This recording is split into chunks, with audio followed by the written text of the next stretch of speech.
আপনারা জানেন আজকের অনুষ্ঠানের মধ্যমণি আজকের কাঙ্ক্ষিত ব্যক্তি জনাব বীর মুক্তিযোদ্ধা শেখ রফিকুল ইসলাম বাবলু সাহেব।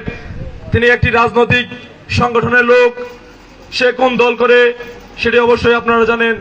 মজলুম জননেতা মাওলানা আব্দুল হামিদ খান ভাসানীর আদর্শে অনুপ্রাণিত হয়ে সে ভাসানী জনশক্তি পার্টি এবং কি ভাসানী অনুসারী পরিষদ এই রাজনৈতিক দলটির সাথে সম্পৃক্ত।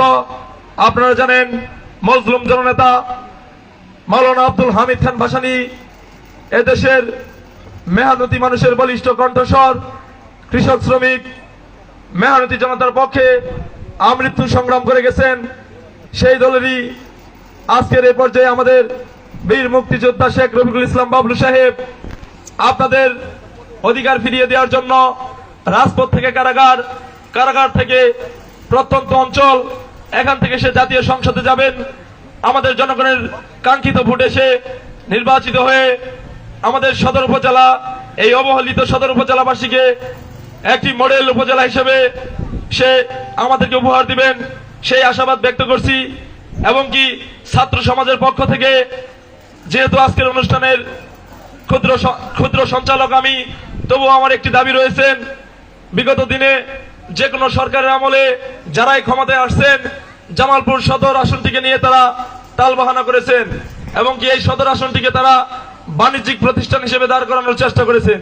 আমরা চাই জামালপুর জেলার 5টি সংসদীয় আসন, তার মধ্যে 142 জামালপুর সদর 5, এই আসনটি জামালপুরের উর্বর ভূমির গর্বিত সন্তান, জামালপুরের ত্যাগী সন্তান, জামালপুরের নির্যাতিত এবং কি জামালপুরের আমাদের সেই সন্তানকে আমরা আমাদের জামালপুরবাসীর সেবক হিসেবে চাই।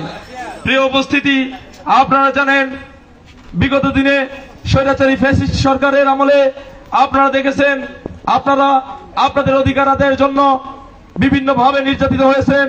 আপনাদের গণতান্ত্রিক অধিকার, ভোটাধিকার প্রয়োগ করতে পারেননি, বাক স্বাধীনতা হরণ করেছিল সেই স্বৈরাচারী সরকার। আমি বলতে চাই 1972 থেকে অর্থাৎ স্বাধীনতার পর থেকে অদ্যাবধি পর্যন্ত যে সকল জাতীয় সংসদ নির্বাচনগুলো অনুষ্ঠিত হয়ে আসছিল প্রত্যেকটি নির্বাচনই ফেয়ার কোনো নির্বাচন হয়নি। আমরা বলতে চাই 2024 সালের ছাত্র জনতার সফল গণ অভ্যুত্থানের মধ্য দিয়ে যে নতুন বিজয় আমরা উপহার পেয়েছি, এই বিজয়ের ধারাবাহিকতা আমরা ধরে রাখতে চাই এবং কি আগামী ত্রয়োদশ জাতীয় সংসদ নির্বাচনে আমরা জামালপুর সদর আসনের সর্বস্তরের জনতা আমরা আমাদের বীর মুক্তিযোদ্ধা এই অঞ্চলের মাটি ও মানুষের নেতা বীর মুক্তিযোদ্ধা শেখ রফিকুল ইসলাম বাবলু সাহেবকে আমাদের ভোট দান করে আমাদের আসন থেকে তাকে বিপুল ভোটে বিজয়ী করব।